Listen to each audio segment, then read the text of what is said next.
The Kepler staging area had been empty space just 1 month ago. Now it was home to the largest gathering of warships in galactic history. 12,000 human vessels floated in perfect formation, their metal hulls reflecting the light of distant stars. Admiral Jake Morrison stood in the command center of his flagship, the USS Sovereign. Through the large windows, he could see row after row of human ships. Destroyers, cruisers, battleships, and massive carriers, all waiting for orders. "Sir, we have incoming ships," reported Communications Officer Pete Davis. "Alien vessels approaching." "From the Galactic Core?" Jake nodded. The Galactic Council fleet was finally arriving. After 3 centuries of keeping humans out, they were coming to ask for help. "Put them on screen," Jake ordered. The main display showed alien ships unlike anything in human databases. The Zephyrian vessels looked like they were made of light and energy, flowing through space like living things. The Cortex ships were angular and crystalline, their surfaces changing colors as they moved. The Nexari fleet was made up of thousands of small ships that moved together like a swarm. "Incoming message," Pete reported. The screen flickered and showed an alien figure. It was Admiral Theises of the Cortex, his crystal body flashing blue and green. "Admiral Morrison, I am Theises of the Cortex Defense Force. The Galactic Council has authorized me to coordinate our joint operations." "Admiral Theises," Jake replied formally, "the human fleet is ready to help. We have 12,000 warships at your disposal." There was a long pause. Jake could see surprise in the alien's crystal features. "I apologize, Admiral, but did you say 12,000 ships?" "That is correct. 12,000 warships, from destroyers to dreadnoughts.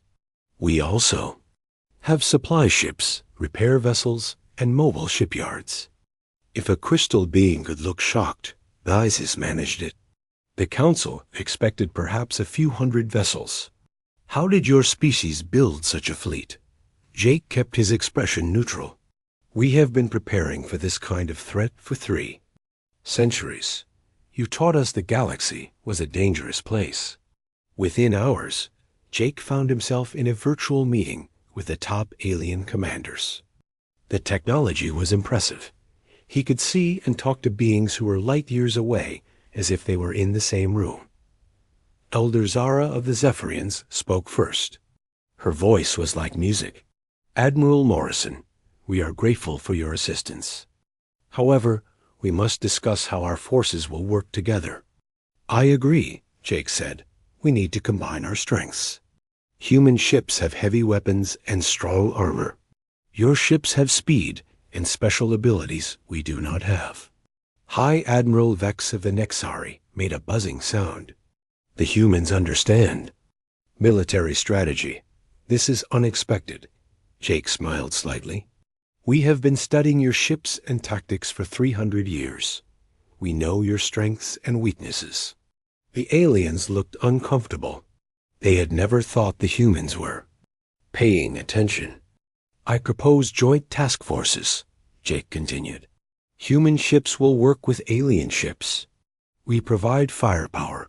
You provide specialized support." Over the next few days, the unlikely alliance began to take shape. Human officers worked alongside alien commanders, sharing information and planning attacks.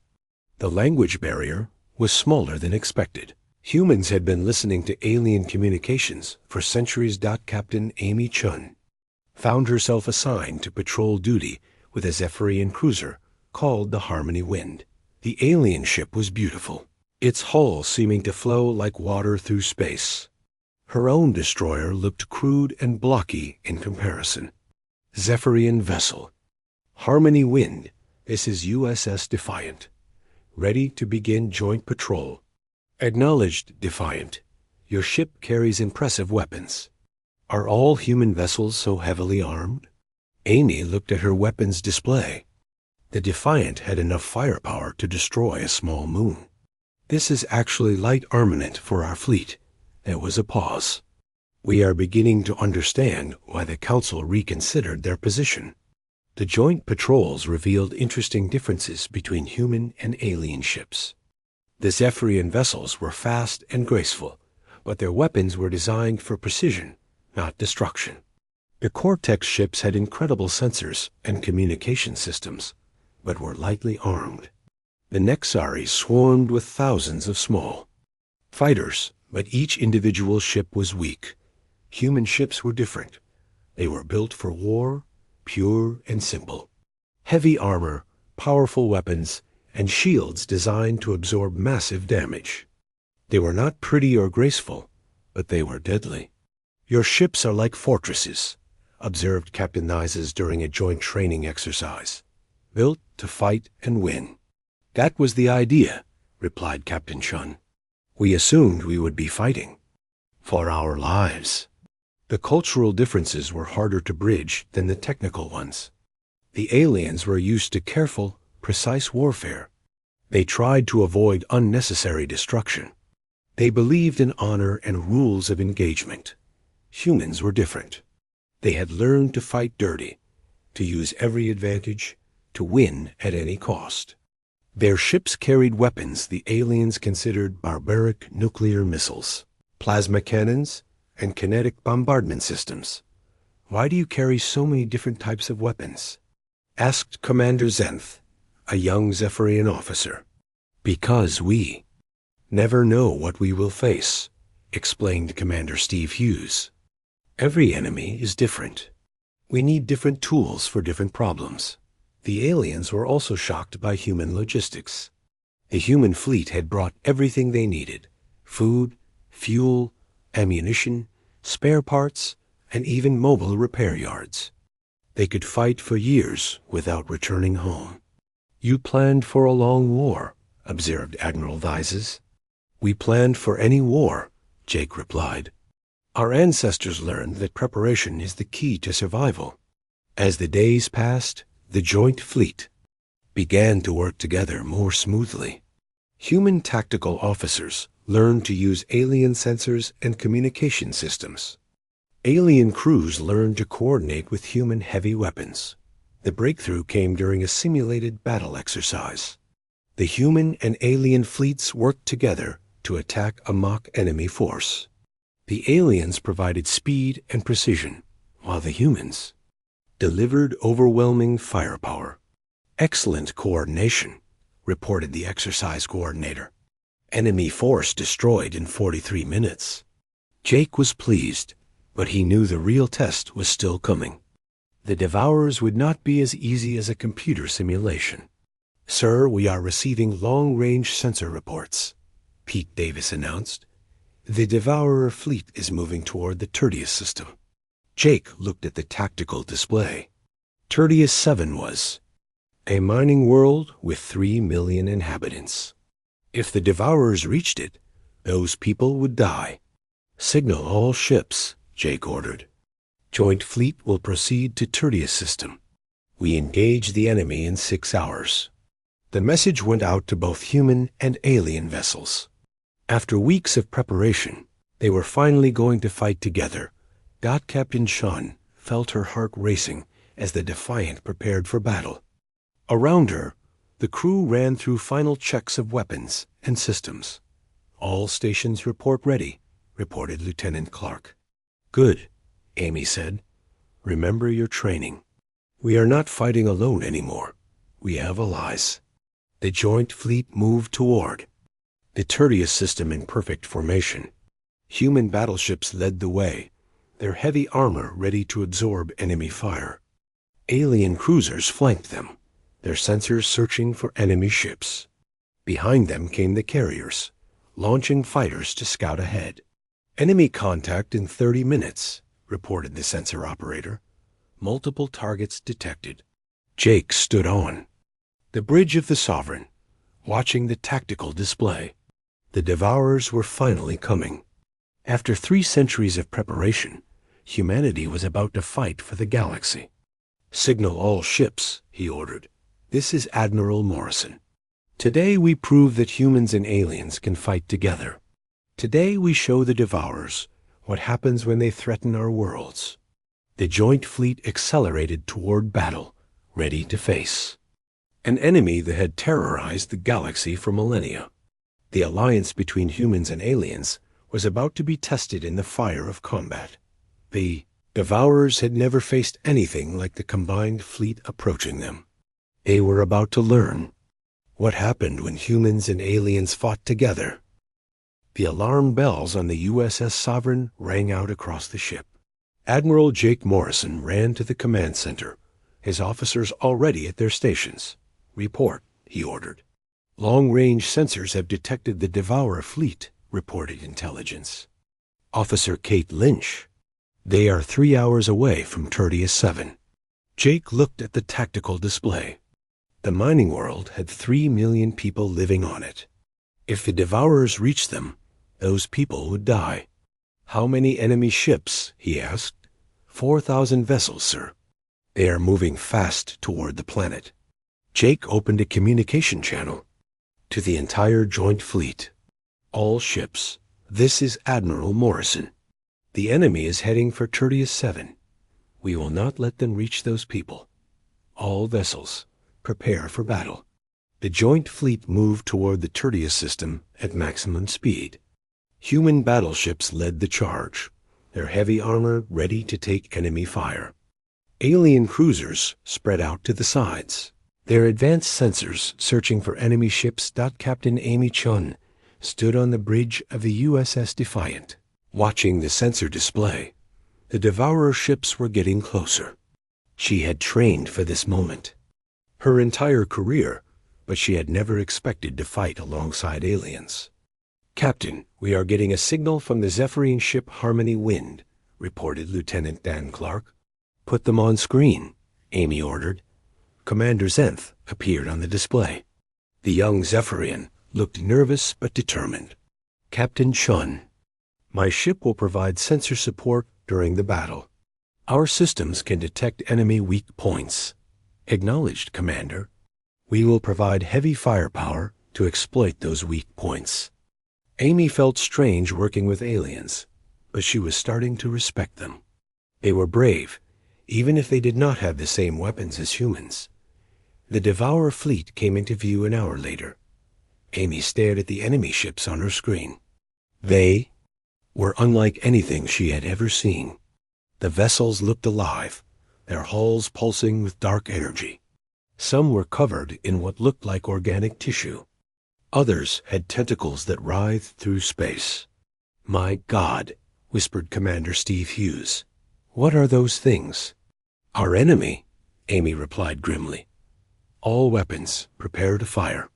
The battle began when the two fleets met at the edge of the Tertius system. The Devourers attacked without warning, their bioships moving with terrifying speed, but the joint fleet was ready. "All ships fire at will," Jake ordered from the Sovereign. The human fleet opened fire with everything they had. Plasma cannons sent streams of superheated energy across space. Railguns fired metal slugs at incredible speed. Missile launchers released volleys of nuclear warheads. The space between the two fleets lit up like a miniature sun. The Devourers had never seen firepower like this. Their bioships tried to absorb the damage, but there was too much of it. "Direct hit on enemy vessel," reported Weapons Officer Dan Clark from the Defiant. "Target is heavily damaged." But Amy watched in horror as the damaged Devourer ship began to heal itself. The holes in its hull closed up. The damaged parts regrew. "They are regenerating," she reported to the fleet. "Our weapons are not stopping them." "Concentrate fire on single targets," Jake ordered. "Do not let them heal." The human ships focused their fire on individual Devourer vessels. When one enemy ship was destroyed, they moved to the next. It was working, but slowly. The alien ships joined the battle with their own weapons. The Zephyrian vessels fired beams of pure energy that cut through enemy hulls. The Cortex ships used sonic weapons that shattered Devourer bio-armor. The Nexari swarmed around larger enemy ships, hitting them from all sides. This is working, Amy thought as she watched another Devourer ship explode. We can beat them. But the enemy was adapting. The Devourer ships that survived the first attacks were becoming resistant to human weapons. Their hulls grew thicker. Their regeneration got faster. Sir, our plasma cannons are becoming less effective, reported the weapons officer on the Sovereign. The enemy is adapting to our attacks. Jake frowned. The Devourers were learning to defend against human weapons. He needed something they had never seen before. Signal all ships, he ordered. Deploy Nova torpedoes. Authorization code Alpha 77. Around the fleet, weapon bays opened to reveal humanity's most secret weapon. The Nova torpedoes were small devices that could create a miniature star. They had been developed in absolute secrecy, unknown even to most human commanders. Nova torpedoes. Away, reported the weapons officer. 6 torpedoes flew toward the center of the Devourer formation. When they exploded, they created brief new stars that consumed everything within 1,000 kilometers. 50 Devourer ships vanished in an instant. The effect on the enemy fleet was immediate. The bioships that had been adapting to human weapons had no defense against miniature suns. They began to retreat. Enemy formations breaking apart, reported Lieutenant Commander Sarah Beck. They are trying to escape, but Jake was not going to let them go. All ships, pursue and destroy. We cannot let them report back to their main fleet. The joint fleet chased the retreating Devourers across the system. Human destroyers hunted down the faster enemy ships. Alien cruisers used their sensors to track ships trying to hide. The carriers launched fighters to catch the ones that got away. Captain Chun's destroyer was part of the pursuit force. The Defiant chased 3 Devourer ships toward the outer planets. Target the lead ship, she ordered. All weapons fire. The Devourer vessel exploded in a burst of organic matter and dark energy. The other 2 ships tried to escape, but the Zephyrian cruiser Harmony Wind cut them off. This is Commander Zenth. We have the remaining targets trapped. Acknowledged. Finishing them now. The last 2 enemy ships died under combined human and alien fire. Across the system, similar hunts were taking place. The Devourer force was being systematically destroyed. When the battle ended 6 hours later, fewer than 100 enemy ships had escaped. The rest were floating debris. Jake stood in the command center, watching the damage reports come in. The joint fleet had lost 30 ships, but they had destroyed nearly 4,000 enemy vessels. Incoming message from Admiral Vises, reported Pete Davis. The Cortex commander appeared on the screen, his crystal body flashing with amazement. Admiral Morrison, in 3,000 years of space warfare, I have never seen such a decisive victory. The Devourers have never been defeated so completely. We had good help, Jake replied, nodding toward the alien ships on his display. Your sensors and weapons made the difference. And your Nova torpedoes, Vises added. What were those weapons? Jake smiled grimly. Something we have been saving for a special occasion. The victory at Tertius VII proved that humans and aliens could fight together. The joint fleet had worked as a team, combining human firepower with alien precision. But Jake knew this was just the beginning. The Devourer scouts would report back to their main fleet. The real battle was still coming. Sir, we are receiving long-range sensor data, Kate Length reported. The main Devourer fleet is moving toward the galactic core. Estimated strength is over 40,000 ships. Jake looked at the tactical display. The enemy was heading for the Zenith system, where the Galactic Council had their main shipyards. If they took that system, the war would be over. Signal all ships, he ordered. We move to the Zenith system. The real battle is about to begin. The joint fleet left the Tertius system, heading toward what would be the greatest space battle in galactic history. The Devourers had seen what humans could do. Now they were coming with everything they had. the alliance between humans and aliens, had been tested in battle and proven strong. But the final test was still ahead of them. The Zenith system was the heart of the Galactic Council's power. Massive shipyards orbited the main planet, building new vessels for the alien fleets. Defense platforms protected the system from attack. It should have been the safest place in the galaxy dot, but now it was about to become the greatest battlefield in history. Admiral Jake Morrison stood in the command center of the USS Sovereign, watching the tactical display. The Devourer fleet was approaching, over 40,000 ships moving in a formation that stretched across several light years. Final count is 43,000 enemy vessels, reported Intelligence Officer Kate Lynch. They will reach the system in 8 hours. Jake looked at his own fleet strength. The joint force had 18,000 ships, 12,000 human vessels, and 6,000 alien ships. They were outnumbered more than 2 to 1. Signal all fleet commanders, Jake ordered. We make our stand here. If we lose this battle, the galaxy falls. The message went out to both human and alien ships. Everyone understood what was at stake. The Devourers had never been stopped. If they took the Zenith system, they would have access to the Council's shipyards and communication networks.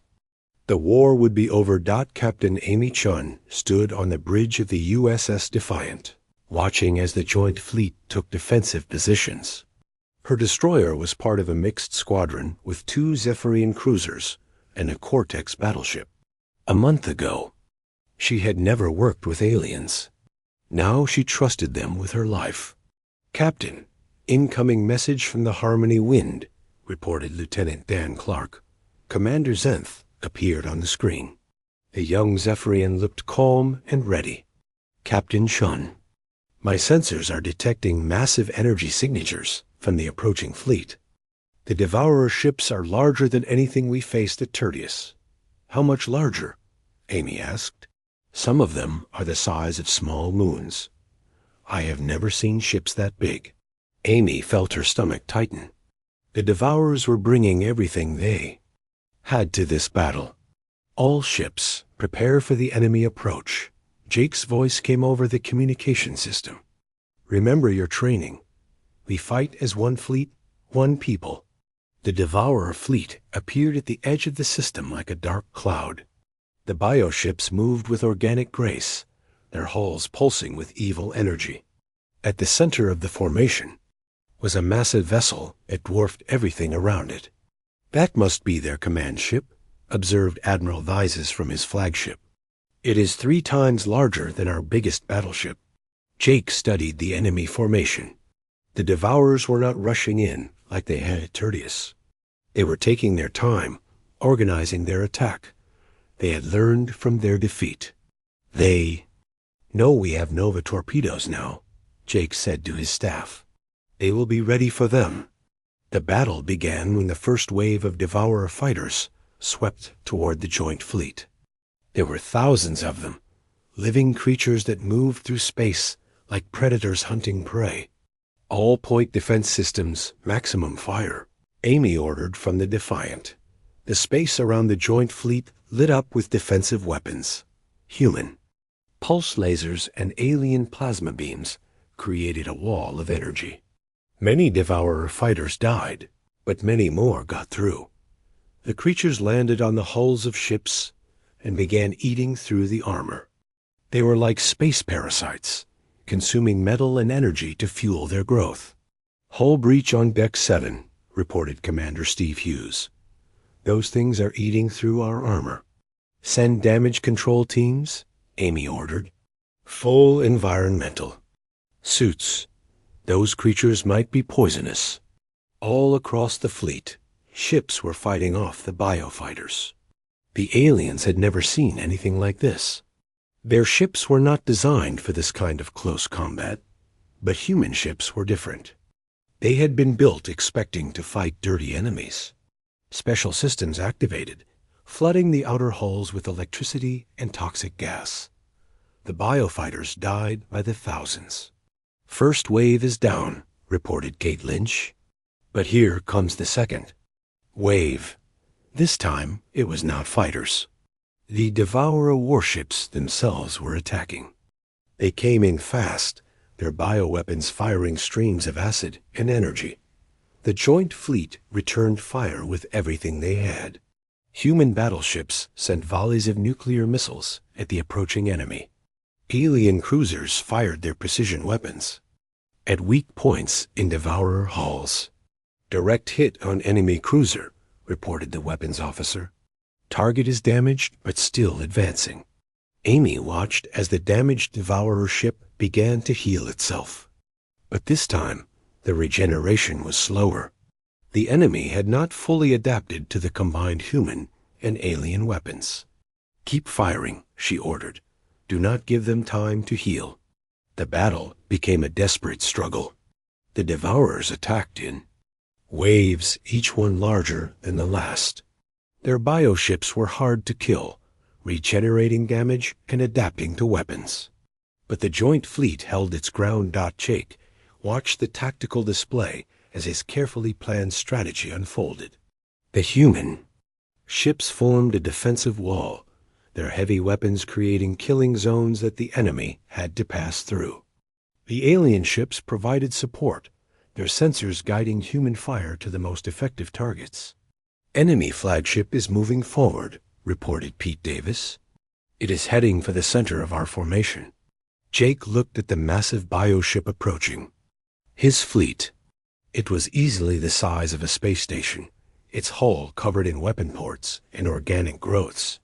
"Signal all Nova torpedo squadrons," Jake ordered. "Target the flagship. Full spread." 20 Nova torpedoes launched from human ships, flying toward the enemy command vessel.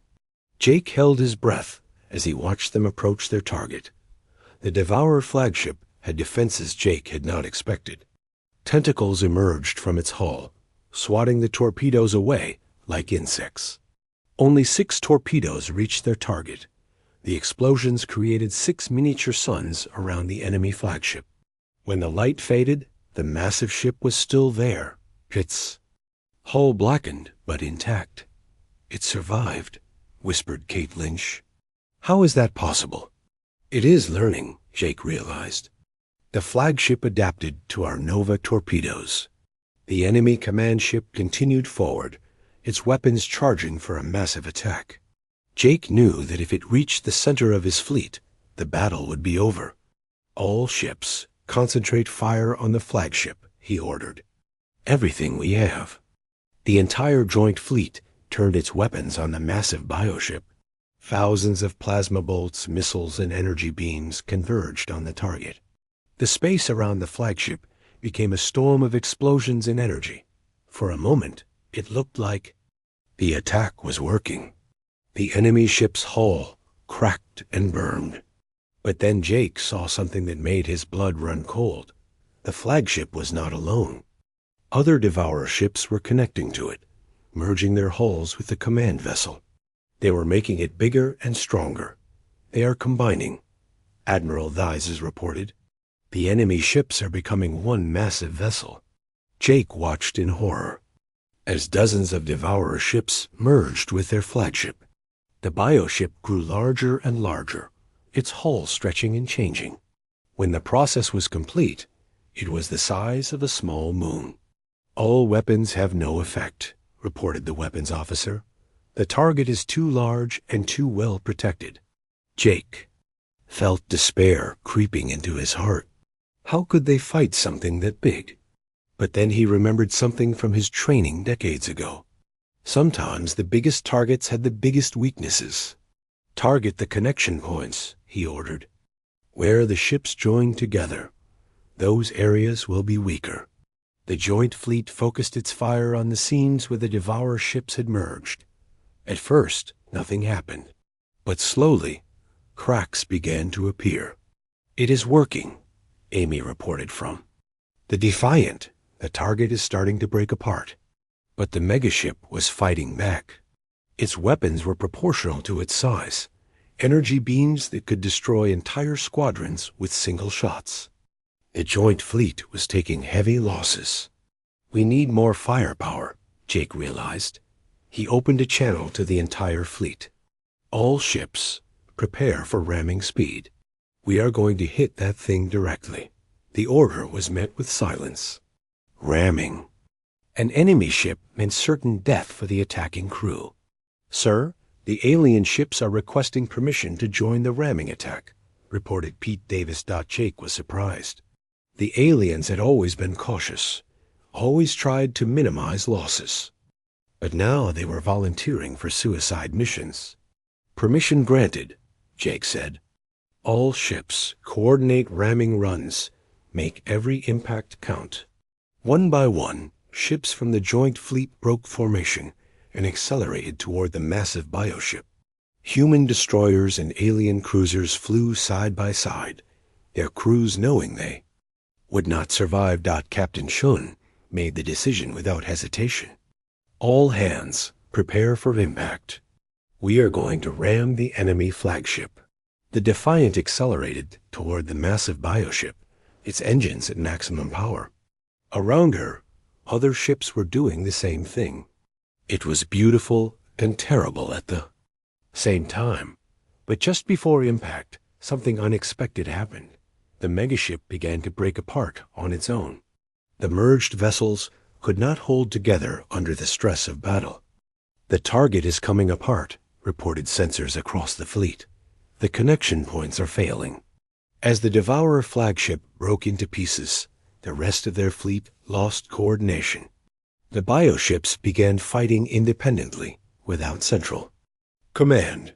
All ships, general advance, Jake ordered. Press the attack while they are confused. The joint fleet surged forward, human and alien ships fighting side by side. The Devourers tried to reorganize, but it was too late. Ship after ship fell. The morning sun cast long shadows across the rocky hills of Montana when the sky began to burn. Jake Morrison crouched behind a fallen tree, watching the alien ships descend like silver teardrops from the heavens. Their hulls gleamed with an otherworldly light that made his eyes water. The sound they made was not like any aircraft he had ever heard. It was a deep, thrumming noise that seemed to shake the very ground beneath his boots. Jake was 28, years old, a lieutenant in the 3rd Marine Division. He had brown hair that was always a bit too long for regulation, and calloused hands that spoke of years working construction before he joined the military. His hometown of Detroit had taught him that sometimes you had to fight for what mattered. Today, what mattered was Earth. The alien invasion had begun 3 days ago. Cities around the world reported the same thing, massive ships appearing without. Warning, strange beings with scales and claws demanding surrender. The news called them the Zephyrian Empire. Jake just called them trouble. His unit had been stationed at a remote outpost in the mountains, tasked with monitoring enemy movements. It was supposed to be a safe assignment. That plan had gone to hell quickly when the aliens found them. Morrison, you need to move, Sergeant Bill Murphy shouted from across the clearing. We're pulling back to the caves. Jake nodded and started to run. The alien weapons made no sound when they fired, but he could see their blue energy beams cutting through the air. Where they hit the ground, the earth turned to gloss. Where they hit trees, the wood simply vanished. He was halfway to the cave entrance when something massive dropped from the sky behind him. Jake turned and saw his first Zephyrian up close. The creature stood nearly 8 feet tall, with dark green scales that seemed to absorb light. Its eyes were yellow with black slits, like a snake's. It carried a weapon that looked like it had been grown rather than built. The alien raised its weapon toward Murphy. Without thinking, Jake threw himself sideways, knocking the sergeant out of the way. The energy beam passed through the space where Murphy had been standing, leaving a smoking hole in the rock wall behind them. Go, Jake yelled, pushing Murphy toward the cave. I'll hold them off. It was a stupid thing to say. Jake had an old rifle that fired metal bullets, and the alien had a gun that could turn matter into nothing. But sometimes stupid was all you had. The Zephyrian turned its attention to Jake. It made a sound that might have been laughter, a harsh clicking noise that came from somewhere deep in its throat. It said something in its own language, words that sounded like gravel being poured into a blender. Jake aimed his rifle and fired. The bullet struck the alien's chest, but bounced off its scales like it had hit armor. The creature clicked again, sounding almost amused. More aliens were landing now. Jake could see them through the trees, moving with a purpose that spoke of military training. They were surrounding the area, cutting off all escape routes. His unit was trapped. Human, the first alien said, and Jake was surprised that it could speak English. Its voice was deep and rough, like rocks grinding together. You are brave, but foolish. Your weapons cannot harm us.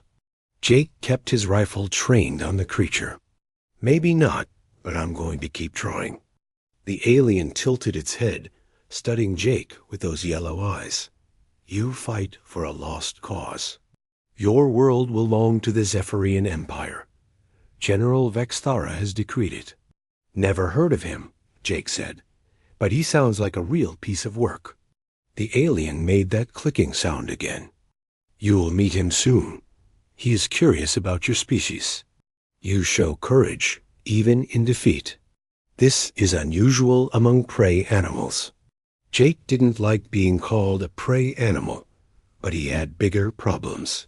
He could hear his unit retreating deeper, into the caves behind him. If he could buy them a few more minutes, maybe they could find another way out.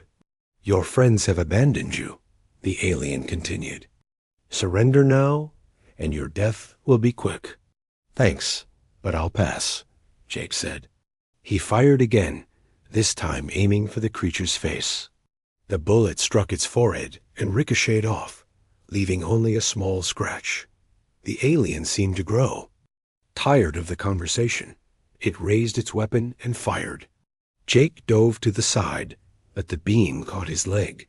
Pain exploded through his body as the energy weapon burned through his uniform and into his flesh.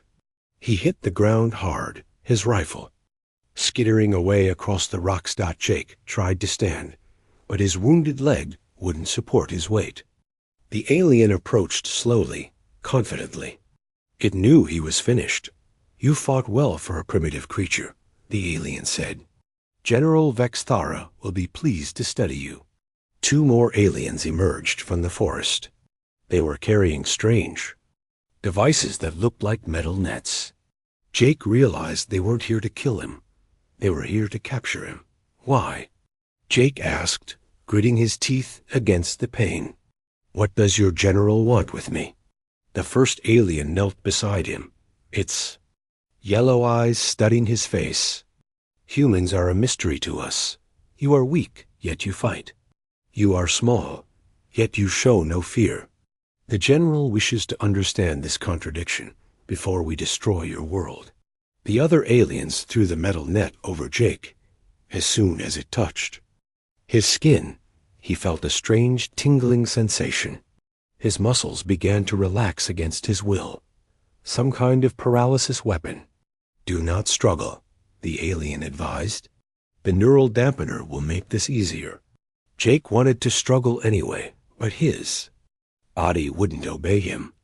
He could only watch as the aliens lifted him up and carried him toward a small landing craft that had appeared at the edge of the clearing dot as they loaded him into the ship. Jake caught a glimpse of the cave entrance. He hoped his unit had made it out. Someone needed to report what had happened here.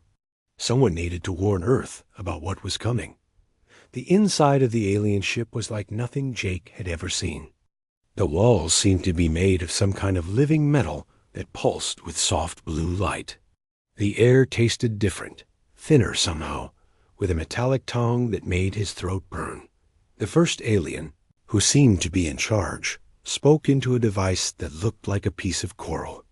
Jake couldn't understand the words, but he caught one that sounded familiar. Vexthara. The alien finished its report and turned back to Jake. "You should feel honored, human. Few prisoners are brought before the general personally. Most are processed by subordinates." "Lucky me," Jake muttered, though the neural dampener made it hard to speak clearly. The alien made that clicking sound again. "Your attitude will not serve you well with General Vexthara. He does not appreciate sarcasm from inferior species." Jake wanted to tell the alien what he thought about being called inferior, but the paralysis was getting stronger. His eyelids felt heavy, and the world began to blur around the edges as consciousness faded. Jake's last thought was of his sister Katie, back in Detroit. She taught kindergarten and always said that even the toughest kids could be reached if you understood. What made them tick? Jake wondered if the same was true for alien generals. He had a feeling he was about to find out. Jake woke up in a cell that looked like it had been carved from a single piece of black stone. The walls were smooth and featureless, with no visible door or window. A soft blue light came from somewhere above, though he couldn't see its source. The air was warm and humid, like being inside a greenhouse. His legs still hurt from the energy weapon, but someone had bandaged it while he was unconscious. The bandage was made of some kind of flexible metal that seemed to move and adjust on its own. It was probably more advanced than anything Earth's doctors had, but that didn't make Jake feel better about his situation. He sat up slowly, testing his muscles. The paralysis had worn off, which was good. He could move, think, and plan. That was more than he'd had when they captured him. The cell was about 10 feet square, with a ceiling that disappeared into darkness. In one corner, there was a small alcove with what looked like a toilet, though it was shaped wrong for human anatomy. In another corner, a thin stream of water fell from the ceiling into a shallow basin. The water was clear and tasteless when Jake cupped some in his hands. He was examining the walls for any weakness when a section of the black stone simply vanished. Where there had been solid wall, now there was an opening.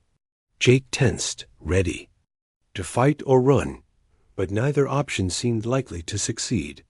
The alien who entered was different from the soldiers who had captured him. This one was taller, with darker scales and golden bands around its arms. Its eyes were the same yellow color, but they held an intelligence that made Jake's skin crawl. "You are awake," the alien said in perfect English. "Good. I am Commander Zarthik. I serve General Vexthara." Jake stood up, keeping his back to the wall. "Congratulations. You want a medal?" The alien's head tilted slightly. "You show no fear. This is interesting. Most captured beings cower when they first see a Zephyrian. Maybe I'm not most beings," Jake said. "Indeed. That is why the General wishes to speak with you personally." Zarthik gestured toward the opening. "You will come with me." Jake didn't move. "What if I don't want to?" "Then you will be dragged. The choice is yours, but the outcome is the same." Jake considered his options. Fighting was pointless. Running was impossible. But going willingly might give him a chance to learn something useful. Lead the way. The corridors of the alien ship were as strange as Jake's cell. The walls curved and flowed like they were alive, and the floor felt soft under his feet. Doors opened and closed without any visible mechanism. Other aliens moved. Through the halls, all of them tall and scaled, all of them carrying weapons that looked like living things. Some of them stopped to stare at Jake as he passed. He heard them talking in their clicking language, though he couldn't understand the words. From their tone, he guessed they were discussing him like he was some kind of zoo animal. "Your species is famous throughout the galaxy," Zarthik said as they walked. "Not for your strength or intelligence, but for your stubbornness. You fight even when you cannot win." "Is that supposed to be a bad thing?" Jake asked. "It is inefficient. Resources wasted on hopeless causes could be better used elsewhere." Jake thought about that. "Maybe we just define winning differently than you do." The alien made a sound that might have been laughter. You will have a chance to explain that to General Vexthara. They took a lift that moved sideways as much as up, traveling through sections of the ship that Jake tried to memorize.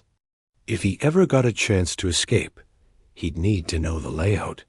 The ship was huge, much larger than it had looked from the outside. It was like a floating city, with thousands of aliens going about their business. Finally, they stopped at a door that was larger than the others. It was made of the same black stone as Jake's cell, but this one had symbols carved into its surface. The symbols seemed to move when Jake wasn't looking directly at them. "You will show respect to the general," Zarthik said. "He is the conqueror of 17 worlds. He has never failed in a military campaign." "Sounds like a real overachiever," Jake said. The door vanished, revealing a chamber that took Jake's breath away. The room was enormous, with a ceiling that rose up into darkness. The walls were covered in what looked like trophies from a dozen different worlds. Weapons, armor, and strange artifacts that Jake couldn't identify were displayed like the belongings of conquered peoples. At the center of the room stood General Vexthara. He was the largest Zephyrian Jake had seen, standing nearly 9 feet tall. His scales were black with silver patterns that seemed to shift and change as he moved. His eyes were not yellow like the others, but a deep red that seemed to glow in the dim light. He wore no armor, but his body looked like it was made of living metal. "So," the general said, his voice deep enough to make Jake's chest vibrate, "this is a human." Jake met his gaze without flinching. "And you're the famous General Vexthara. I've heard so much about you." The general moved closer, studying Jake like he was a specimen under a microscope. "You are smaller than I expected, weaker, yet you do not cower in my presence. Explain this." "Not much to explain," Jake said. "I'm not easily impressed." Vexthara made a sound that was definitely laughter, but it was not pleasant. "Your world is about to be destroyed. Your species will be enslaved or eliminated. Yet you stand before me making jokes. Are all humans so foolish?" "Some more than others," Jake admitted, "but we're a pretty stubborn bunch." "Indeed, that is why you interest me." The general began to circle Jake slowly. "I have conquered many worlds, human. I have faced warriors who could tear you apart with their bare hands. I have broken the will of beings who lived for thousands of years. Yet none of them showed the peculiar defiance that your species displays." Jake turned to keep the general in sight.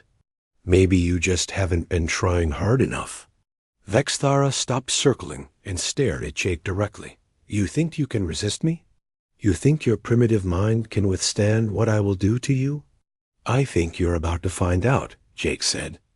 The general gestured to Zarthik, who brought forward a chair that looked like it had been grown from the same black stone as the walls. Strange devices extended from its arms and back, devices that hummed with barely contained energy. "This is a neural probe," Vexthara explained. "It will read your thoughts, your memories, your fears. It will show me everything about your species that I need to know to defeat you." Jake looked at the chair and felt his stomach tighten, but he kept his voice steady. "Looks uncomfortable. It is, extremely so, but it is also thorough. When I am finished, I will know everything about human psychology, human tactics, human weaknesses. Your world will fall within days. And if I don't cooperate?" Vexthara smiled, showing teeth like obsidian daggers. "You will cooperate. The probe does not require your consent. It simply takes what it needs." They strapped Jake into the chair, using restraints that adjusted themselves to his body. The devices attached to his head with a gentle touch that somehow felt more threatening than violence would have been. "Begin," Vexthara commanded. Pain exploded through Jake's skull as the neural probe activated. It felt like someone was driving nails into his brain while simultaneously setting his thoughts on fire. He gritted his teeth and tried to think about nothing, but the probe was relentless. Images flashed through his mind. His childhood in Detroit, his sister Katie teaching her kindergarten class, his years working construction, his military training. The probe took it all, sorting through his memories like files in a cabinet. But Jake had been through worse. Boot camp, combat training, the day his father died. Pain was just another enemy to be faced and defeated. He focused on his breathing, on staying calm, on not giving the aliens the satisfaction of seeing him break. Remarkable, Vexthara murmured, watching displays that Jake couldn't see. Your mind is crude, but it has an unusual structure. You compartmentalize pain, separate it from function. This is not common among lower species. The probe dug deeper, looking for breaking points. Jake felt it pushing against his defenses, trying to crack his mental barriers. But he had learned something important from his sister Katie. Sometimes, the best way to handle a bully was to not give them the reaction they wanted.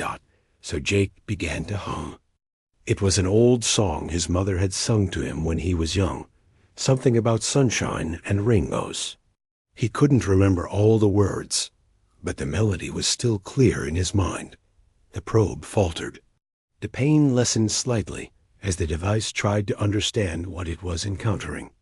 Jake kept humming, focusing on the simple tune instead of the agony in his head. Interesting, Vexthara said. You are using music as a mental shield. Primitive but effective. Jake smiled through the pain. We're full of surprises. The general increased the probe's intensity. The pain came back stronger than before, but Jake kept humming. He thought about Katie's kindergarten class, about 5-year-olds who faced their fears with crayons and courage. If they could be brave, so could he. Hours passed. The probe took everything it wanted from Jake's mind, but he never stopped humming. He gave them his memories, his training, his knowledge of human tactics. But he didn't give them his spirit. Finally, Vexthara shut off the machine. Jake slumped in the chair, exhausted but unbroken. You have provided valuable information, the general said. But you have also shown me something unexpected. Your species possesses a mental resilience that I had not anticipated. Jake looked up at him with tire.